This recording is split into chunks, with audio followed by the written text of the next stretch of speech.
ముఖ్యంగా మన నారా చంద్రబాబు నాయుడు గారు రైతు బాంధవునిగా ప్రజలందరికీ రైతులకు సస్యశ్యామలం రైతులందరూ సంక్షేమం కోసము పాటుపడిన నేతగా ఇప్పుడు చిరస్థాయిగా ఉండిపోతారు రైతుల దృష్టిలో. అదే నారా లోకేష్ గారు కానీ కింజర పంజర అచ్చెన్నాయుడు గారు కానీ ప్రతి హెక్టార్కు 50,000 ఇవ్వడం అంటే అంత ఆషామాషి కాదు. ఇంకోటి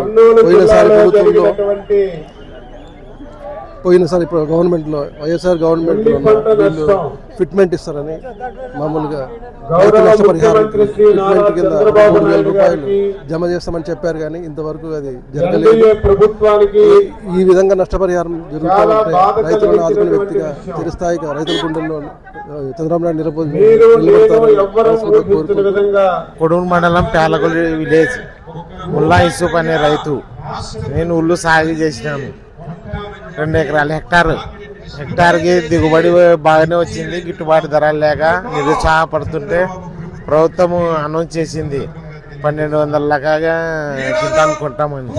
ఆ తర్వాత ఎక్కువ మార్కెట్లో ఎక్కువ రావడంలా, అన్ని రాష్ట్రాల నుంచి రావడంలా, తర్వాత తెలుగుదేశం ప్రభుత్వం చంద్రబాబు నాయుడు గారు హెక్టార్కి 50,000 ఇస్తామని చెప్పినారు.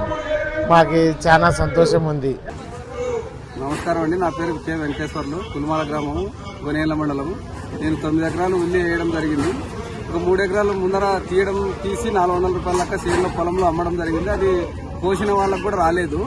తర్వాత మిగతా 6 ఎకరాలు వదిలేద్దాం అనుకున్న టైంలో మన ప్రభుత్వం 1,200 లెక్క మద్దతు ధర ఎంఎస్పీ ప్రకటించడం జరిగింది.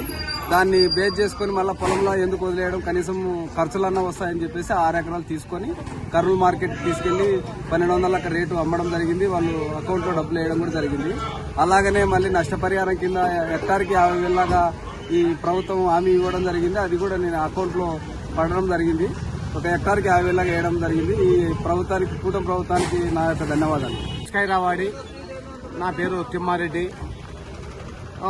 కూటమి ప్రభుత్వానికి, మన తెలుగుదేశం ప్రభుత్వానికి అందరూ కలిసి ఉల్లి రైతుల విషయంలో మాత్రం చాలా 100% తీసుకున్న నిర్ణయం మంచిదే. ఈ రోజు కర్నూలు మార్కెట్కి వేసుకొని పోయి ఇంటే కానీ 1,200 రేట్ చేసి ఇచ్చినారు. నేను ఎక్కడన్నర ఉల్లి వేసినాను. నాకు నష్టం మార్కెట్ నుంచి నా అకౌంట్లో డబ్బులు పడినవి. ఈ నిర్ణయం అనేది రాష్ట్ర ప్రభుత్వం తీసుకునేది రైతుకి 100% చాలా సంతోషకరము. ఈ రోజు 2 చేతులెత్తి చంద్రబాబు గారు కానీ, లోకేష్ బాబు కానీ, అచ్చెన్నాయుడు గారు కానీ దయ ఉంచి వాళ్ళకు రుణపడి ఉంటామని ఈ సభాముఖంగా చెప్తున్నాను.